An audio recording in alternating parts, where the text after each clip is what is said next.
welcome to the final webinar in this series, the first quarter of the year. We've done quite a few. This is our 6th webinar so far in 2025, and in fact, this is the one I'm most excited about because I get to reflect on the kind of cool things we've done, and I get to tell you about the cool things, the totally awesome things we're going to do. So, as I said, thanks everyone for joining. My name is Stephen. I'm the CTO of rConfig. Many of you know me. If you don't, feel free to pick up the phone. Let's have a chat. Today, we're joined by 2 special guests as well. We've got 2 rConfig team members with us as well to relish and share in the joy of our new roadmap. So today, we're going to talk about the rConfig roadmap for 2025, which, I kind of set it up back at the start of the year, but took this long to kind of publish it. And if you haven't seen the new website, go check out the new website. I'd love your feedback, actually. We put quite a bit of time into the new website, but some of this will be published on the new website later this week, and it's really exciting. So to help you guys along, kind of tee it up, how we're going to approach the webinar today. I have a few slides to share. It's mostly slides, but there is a little bit of a demo towards the end. So hang on in there. It's really cool. I won't spoil the surprise, but it is really cool.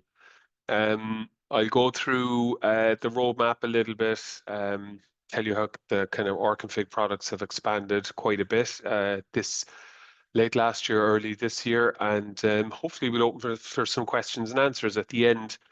As is normal with these webinars, I kind of set an hour aside, but we don't usually consume the whole hour, so I expect us to finish early enough. And I think I will try to not talk as much as I can, so if there's questions and feedback, I would love to hear it. All right, so assuming you guys can see the screen, I'm going to get pretty much straight into it. So I guess, not that important in terms of the product, but we did do a branding re-exercise at the start of the year. It's worth mentioning because there's a new look and feel. Like, we're techies here at rConfig, and why would you do branding? Well, it's a professional product for professional companies, and you might as well look professional, right? And so there's no point in, doing a really cool, awesome product and the website's kind of outdated or anything like that. So I have a passion for user experience. I have a passion for good colors and logos, and I hope that's reflected in the product. So I just wanted to touch on that really quick. Let's see, I'm going to move past 1 or 2 slides and get to not even particularly this one. Yeah, you know what? It's worth a touch on it. Most of you know this. You'll have heard me say it once or twice. rConfig now is officially 15 years old, not nearly as old as Microsoft, who are celebrating their 50th. Wow. But 15 years old, we've been doing this for a long time, and it's worth saying as a CTO of rConfig from the start. Again, I say again, I repeat myself on this, but it's really important. We're a company who are anchored in NCM products and capabilities.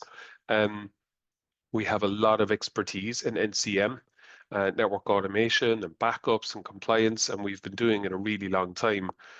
And it's worth saying that because it's other areas we've been asked to get into, such as NMS and DCIM and different things like that. Not really that interested. Would I look at it in a year or 2? Maybe. But, just before we get into the deeper roadmap discussion, just to kind of set it out there, we're very, very pleased with the way rConfig is progressing as not just a single product now, but multiple products in the network automation configuration management space. And we're firmly anchored in it. And I suppose finally, just on that point, one of the things that drives us and keeps us energized and engaged is feedback from you guys, the users, right, of this product daily. You have to remember, I'm an old network guy. Like, I've built it all, I've seen it all, maybe not all of it, but most of it. And it's not that I'm out of touch, but I get my feedback from you guys, right? So it's important to know that. That's how the product evolves and develops. Yeah, you know what? I'm going to take this opportunity. This video is going up on YouTube, so I won't be bashful in promoting who we work with around the globe. And for small little Irish companies, small little team, we're quite lean. We're hitting big, right? And it's a testament to the work we're doing and the product we're delivering and the scale we're delivering at, and the user experience. I think it's phenomenal. And it's about to get a whole lot better, I can assure you. So again, this is the reflection part, right? And this is where I'm going to slow down now a little bit because some of the kind of meaty slides are coming up here on the roadmap. You know, we went from, well, I went from version 1, 2, and 3 from 2010 up to 2018, I think. Had to skip a version. There was never a version 4. I can still visualize what I tried as version 4 and it never stuck. Um, But when I delivered version 5 back in 2018, 2019, it was received really well, actually. And one of the reasons it was received really well is because of the user experience and the user interface, and many of the features, the foundational elements of V5 are still with us today. In fact, many of the foundational elements of V3 are still with us today, all the way up to V7, which many of you guys, if not all of you, are operating on now. V6 Core is the core of V7. There's no doubt about that. But the V8, V7 features and capabilities are far more advanced, and that's to suit higher end networks. Um, One of the things also in this journey, when I look back over the last few years in terms of growth of the tool, but growth of the business as well, is kind of our relentless commitment to customer support, and it's that feedback that we get from customers on a daily basis. I always say to the rConfig team, every support call we take is a feedback call. Like whether it's fixing a bug, and some are like head tilt kind of bugs. It's like, oh, really? Is that the case? And some are really, deep and technical, or whether it's genuine, I wish I could do this. We take every single bit of feedback. The guys I'm sure would attest to it here, Daniel and Sean and others around taking every bit of feedback, putting that on a roadmap, and at some point, some are urgent, we review and evaluate immediately, and some will go longer term, right? And I'll show you examples of that in a few moments. But I suppose the point here is every evolution of rConfig from well, all the way back. But what we're looking at here, V5, V6, V7, has taken that philosophy and developed on it. V8 brings a whole new experience, which I'll touch on in a moment, but we'll continue that philosophy of user feedback. Just to touch on the kind of products for a second, because some are aware, some are not, and where we are today is we've got a kind of mishmash of things, and it works really well. It works really well. We have V6 Core, that suits a use case, unlimited devices, modern interface, kind of you can back up your network, but mainly that's about it, right? V7 Pro is our kind of bread and butter, where that's where all of the core NCM features are.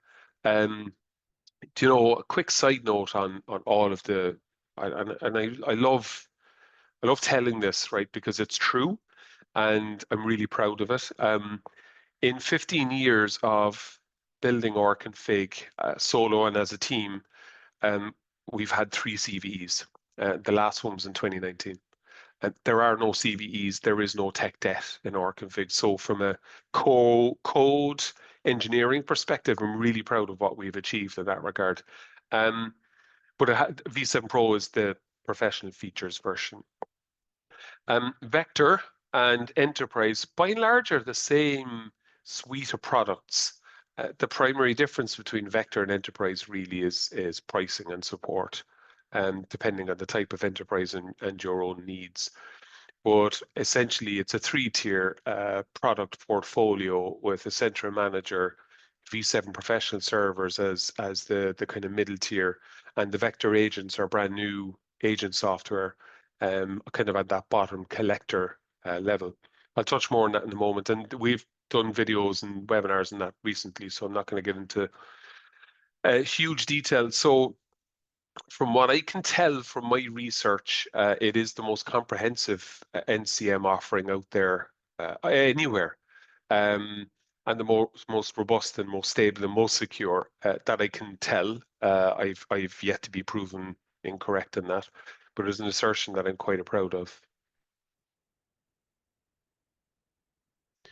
So V6 Core, V7 Pro, Vector, Enterprise, and now moving on to V8. And many of you will have heard me talking about V8 in recent months. There's been a vision for V8 since I want to say last September, and um, I would love to have had it out by now because what it gives us as a development team is phenomenal in terms of the rate and speed and preciseness of development. What it gives you as users of rConfig is a phenomenal user experience, which I'll show you in a few minutes.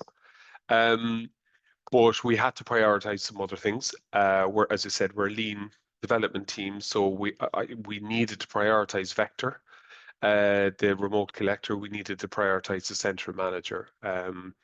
And the kind of enterprise and MSP offering were absolutely essential to get those out the door. They shipped back in January, and they've just been hugely successful for customers, for MSPs and enterprise in terms of solving for that use case where we've got air-gapped or remote customers networks and we need to get backups of those. I'm really, I shouldn't use the word surprised, but I'm pleasantly, I wouldn't say surprised, just really proud of the fact that we shipped those quickly and very few bugs, very few issues. Like they went out the door as a code base, like very reliable and are operating in very large networks around the world at the moment. Um, which allows us to kind of just put a pause on that development, keep it steady state for a moment, and then we're 100% focused now on V8. So I'll come along to the roadmap here in just a moment and give you a look at it. Before I do that, and I'm going to slow down here now a little bit again, I'm going to give you a look at V8. Before I launch it, again, what I wanted to say was let me give you one or two of the technicalities of V7 versus V8. And it's primarily around the user interface. A lot of the kind of core architectural features or capabilities are the same. The back-end code primarily is the same, but the front end is just hugely different, hugely different. That there's two main reasons for it. The code base that we were using was a library by Red Hat. If any of you used Ansible Tower or any of Red Hat's products, you'll have seen similarities between the various V5, V6, V7 rConfigs and their products. It's because they open source their user interface, and that's the one we chose to use many years ago. Well, that's a good user interface and it served a purpose for us for many years. We got lots of compliments from you guys over the years about the interface. But times have moved on, and I'm a big proponent of keeping up with times and not having legacy interfaces and investing time in those, because what you may not realize, it's kind of hard work. Changing a user interface is really hard work. Daniel here will attest to that, yeah, some of the team will, and I've done it solo a few times. I'm glad to have a team now to support me, but it's really hard work. So when you make this decision, you don't make it lightly. And we're committing to this new user interface. The second point to make before I show you this demo, it's about a 2-minute demo. It's designed for us selfishly, not selfishly, for you guys. It's designed for us to deliver features much more rapidly. I mean, much more rapidly. The previous interface was really good, but quite opinionated in its implementation. This new, and I won't get into all the tech. If you want to know the tech, just ping me afterwards. I can tell you what it is, or I might share it in the YouTube show notes afterwards. But the tech, and this is all open source again, but it just allows the tech stack we're using itself has a huge community and ecosystem of developers. But also it's just so easy for us to develop on. So plugging in new features, new buttons, new modals, new tables, all that stuff, it's minutes of work. Whereas frankly, in the previous interface, it could have been days or weeks of work. So with that said, I'm going to flick along to the next slide. We're going to pause for a minute. Hopefully I'll get the video and music working together. So just let me check this before I do. Yeah, we should be sharing sound. So if I could get a thumbs up if you can hear some sound on the next slide, that would be useful. All right. Sit back here for a moment. Just watch, no audio.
I think that's it. It just goes into a loop.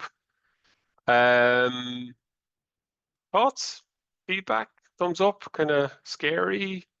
Initial reaction would be nice. Happy, yeah. All right, okay. Couple of thumbs up, no thumbs down. Not even sure you can do a thumbs down on Zoom, but anyway, okay.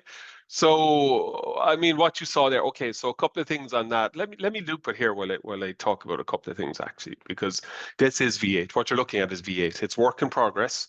So there's, this, and I'll admit, guys, like frankly, there's another 8 weeks in this, right? There's a lot to do.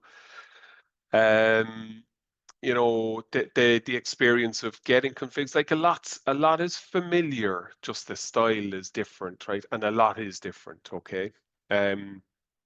Again, one of the things here is as it's going through the kind of loop is like the user experience, how it presents itself is punchy, fast, fast, fast.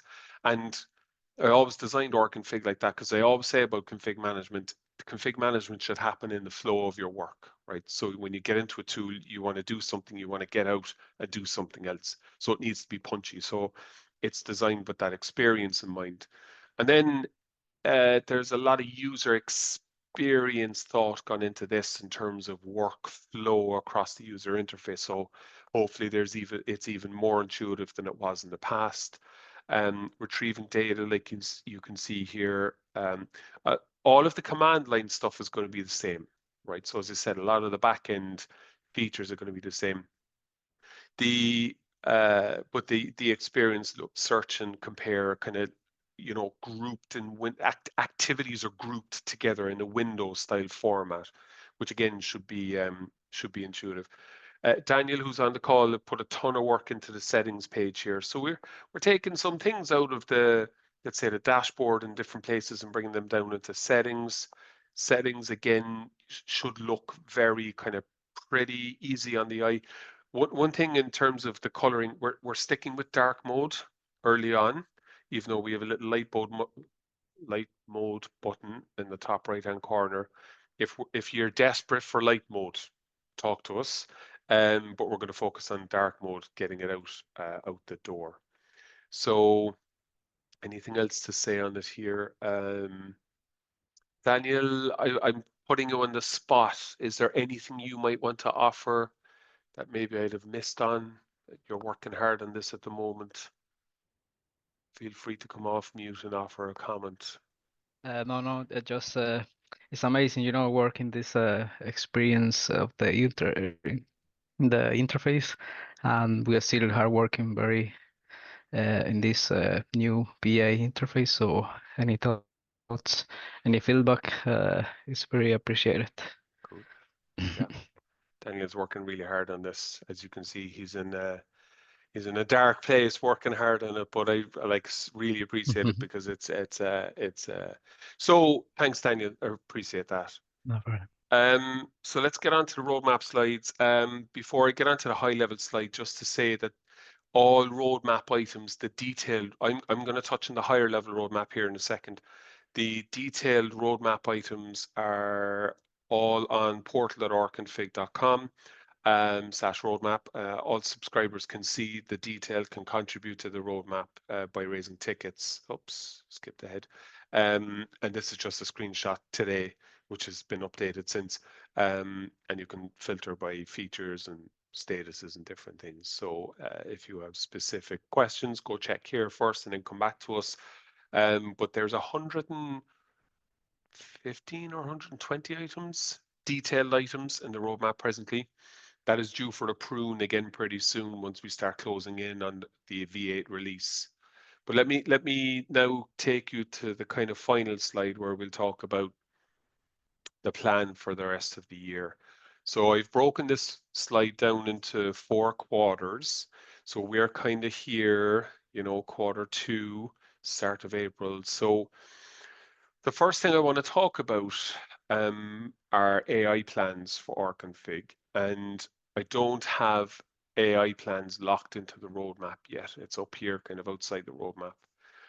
There's a very specific reason why I have not locked in AI plans yet. So let me just kind of touch on this for a moment before I go into the detail. AI from a network, so this is my opinion. AI, so we're huge AI proponents at rConfig. I think there's huge benefit to AI.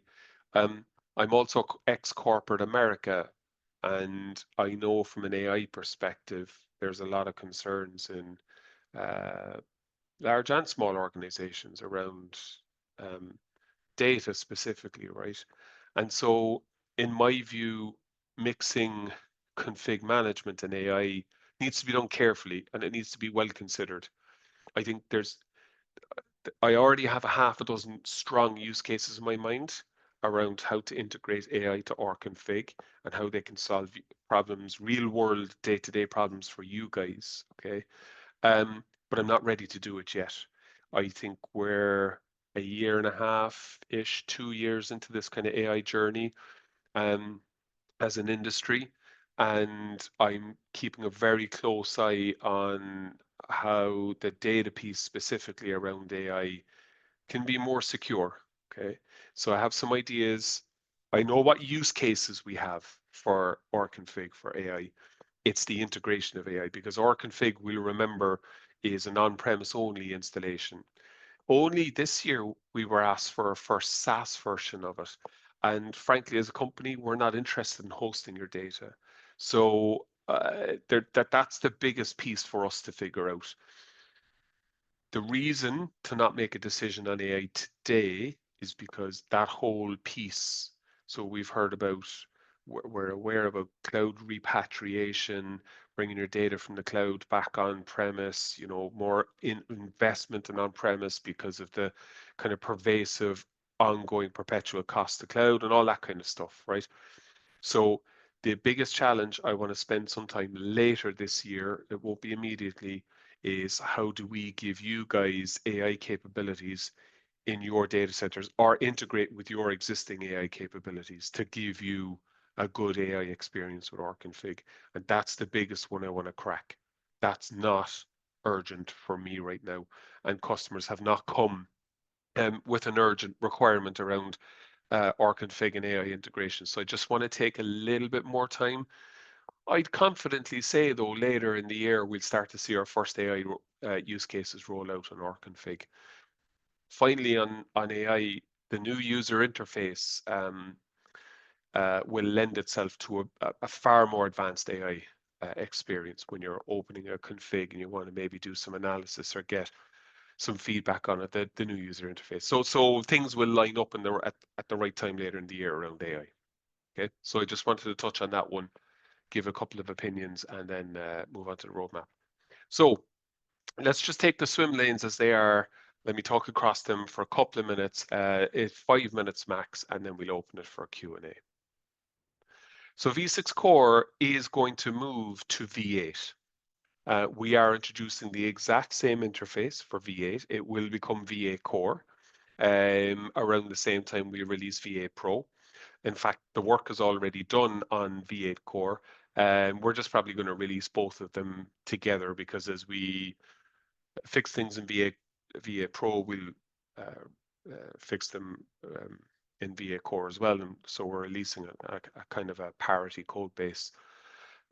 We will introduce some new features into V8 Core as well. We'll bring one or two of the professional features into V6 Core. I think the V6 Core users deserve a couple of nice features. So maybe a manual compare, a new feature, commenting or task management. There's a couple of other ones we're looking at. But V6 Core does deserve some love as well, and we're going to give it that around the same time we release V8 Pro. V7 really has went on a phenomenal journey since it was released. Oh my God, I should have checked this before I jumped on the call. Was it 2 years ago? Was it last year? I'll have to check. I think it was last year. Phenomenal journey. So this year, early in the year, we released dynamic SNMP and config properties, config encryption, so you can now encrypt your configurations on the disk, config hard links. There's documentation for all of these on the docs website. So hard links really is where if you don't want to say, so when a version increments and you don't want to save that every time a version doesn't change, it'll hard link back to the previous version. So it'll save you some disk space. It'll save you having too many files on your disk. And then as we move forward, look, I'm not going to go through everything here, but let me pick out a couple of highlights. Obviously, as I've said, releasing V8 Professional, that's the big one. There's a lot of feedback from customers at the moment around notifications, getting granular notifications, different notification channels, Slack, Teams. Can I get digest emails? Tell me how many devices were added this week, how many configs changed this week, that kind of stuff. There's a bit of work to do in that whole space, and we'll see quite a bit there, and probably right after the V8 Pro release. Then there's another big piece of work around snippets approval queues, so sending changes to the network either in bulk or individually, and turning that into I liken it to GitHub pull request type approval flow.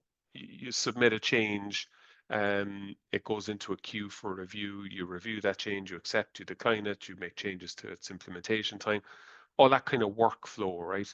And a few advanced changes to snippets themselves as well. That actually won't take too long once we have the new user interface, but we obviously don't want to invest any time in the existing interface. So midsummer, I'd say we'll see that guy. Policy eventing and other types of eventing. So there's definitely some feedback, some advanced users out there now starting to look at, okay, when this happens, can I do other things, right? So when a policy event occurs, i.e. non-compliance or something like that, can I do something to make a change in the network, alert on this channel, force a download, various event actions, let's say, which kind of leads itself into the next two as well. I do have a vision for an advanced workflow, let's say designer. So think of things like N8N, Make, Zapier, these kind of advanced workflows, right? That'll be quite constrained. It'll be rConfig specific, but there's definitely feedback. There's more and more feedback coming to us, especially as we go beyond the network into edge use cases. So an example, just let me give you an example, right? So the Danish Roads Authority, so the organization in Denmark responsible for the roads infrastructure, uses rConfig to back up roadside overhead signage, roadside cameras and speed detectors. And they want to do advanced workflows and reporting. And not only them, but there's many more use cases like it around the world across our clients. So we can do it. We can build custom workflows and we can do custom reporting and different things. But what we want to do is build a capability to allow you guys to do it yourselves, okay? And then integrate with different tooling. We are not going to be the full integration engine. So we'll probably recommend tooling like N8N or Zapier or any other kind of workflow orchestrator, but we want to build our own little ones inside as well. And again, what's really important here is the sequencing. The new user interface allows us to do that far easier than the current. So that's why that we'll see that later in the summer. And then later in the year, more NMS integrations. There's a lot of feedback around, can we do more advanced work in snippets, things like loops, things like well, loops is the big one actually that keeps coming to us. Things like pulling in data sets, and so data sets can be iterated over, and then we can send snippets out to the network. And auto discovery is one that I've been asked for a very long time, and I've always been reluctant to do it. That's NMS integrations kind of solves that single source of truth network inventory problem. But look, I'll acquiesce and probably do it later in the year, which might be a segue into other things, but I won't say anything about that. And then to touch on the bottom tier then for a moment. So enterprise really has been the flagship for the last quarter. And I'm going to say, as I said in the earlier product slide, enterprise and vector to me are the same thing. The only reason for the different product names is support and pricing, okay? But they're essentially the same architecture and same products. We released the Vector Agent. The Vector Agent is a phenomenal piece of software. 16 megabytes, standalone binary, doesn't require any binaries. It's byte level code. It'll deploy in Windows or Linux. So the Danish Roads Authority, for example, they deploy it on their IoT devices at the edge of the roadside on old ISDN connections, for those of us that remember ISDN. And so like the use cases are phenomenal for that, not low latency networks, remote networks. There's a full set of documentation on all of the vector capabilities on docs.rconfig.com. That will call home to the vector server. So we did a lot of work in V7 Pro to make that vector capable. And then we released our 3-tier architecture, bringing in the central manager. Now the central manager is production ready, but beta-ish at the moment. A few customers are testing it out. Primarily, the central manager is an inventory orchestrator. And really, the main use cases are around custom inventory ingestion and dissemination out to rConfig vector servers. Okay, sorry, that should probably say vector server, not rConfig server. And any other advanced use cases that are required by kind of larger, higher end enterprises that may have. But what's really attractive about all this, and I did a webinar on this two webinars ago, so it's all there on YouTube. It's all covered by the same licensing.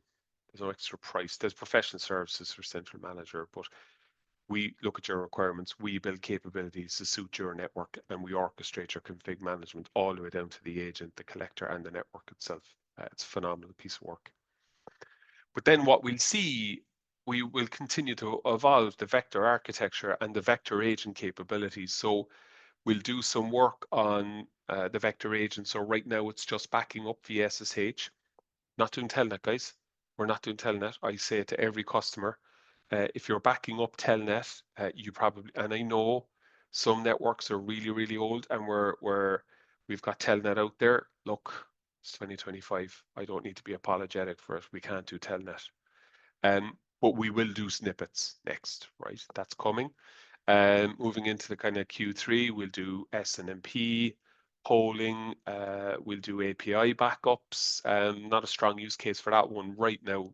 We'll do it. We'll add it regardless later in the year, because we want to have some level of parity with the collection capabilities of V7/V8, right? Backing up SSH, sending snippets, backing up SNMP, API backups. That's all kind of connection parity. So we do want that parity in the agent.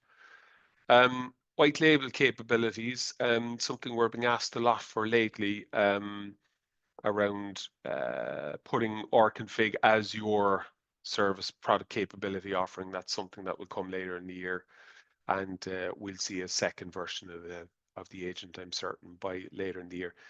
The agent will evolve tremendously towards the end of the year because of the way it's built, its own internal architecture, the code we build it on, and how, like, we take a long time to choose the right kind of platform to build something on, but when we do, touch wood, we tend to back a winner. The rConfig agent is built on Go, and Go's just, it has been phenomenal for years, and it's only getting bigger and stronger and better, and it's really exciting, the capabilities it can bring us. So in summary, there's a tremendous amount there. Frankly, there's ideas below this slide which I'm not ready to surface yet, right? And there's feedback coming to us on a daily basis which haven't quite made it up into the roadmap yet. These are large groupings. There's definitely detail on the portal at rconfig.com site for you to kind of filter through and see different ones. But I think that's a pretty good plan for this year. It's certainly going to keep us busy, you know. And Daniel's off video. I'm sure he has his head in his hands, kind of going, "We have so much work." But so I think I leave it at that, guys. Any thoughts or questions or feedback? I would certainly appreciate it.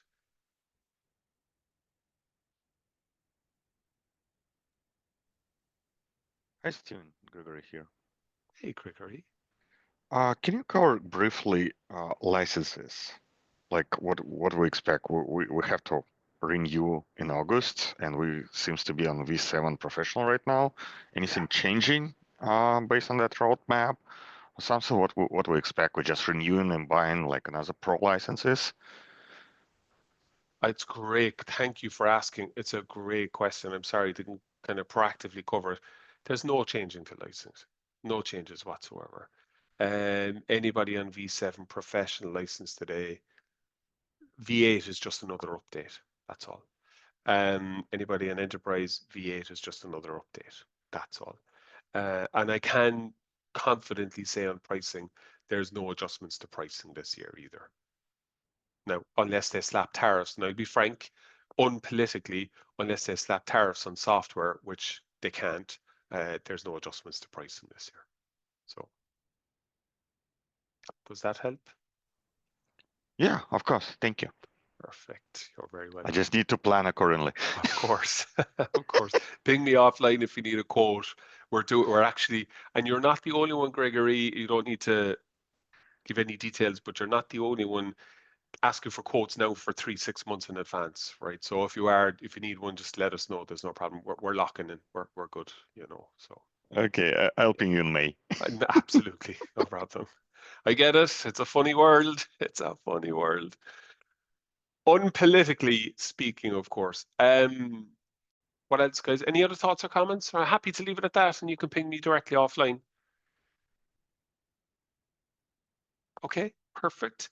Well, look, just to say finally, thank you so much for coming along today. I will post this one on YouTube in the next day or two.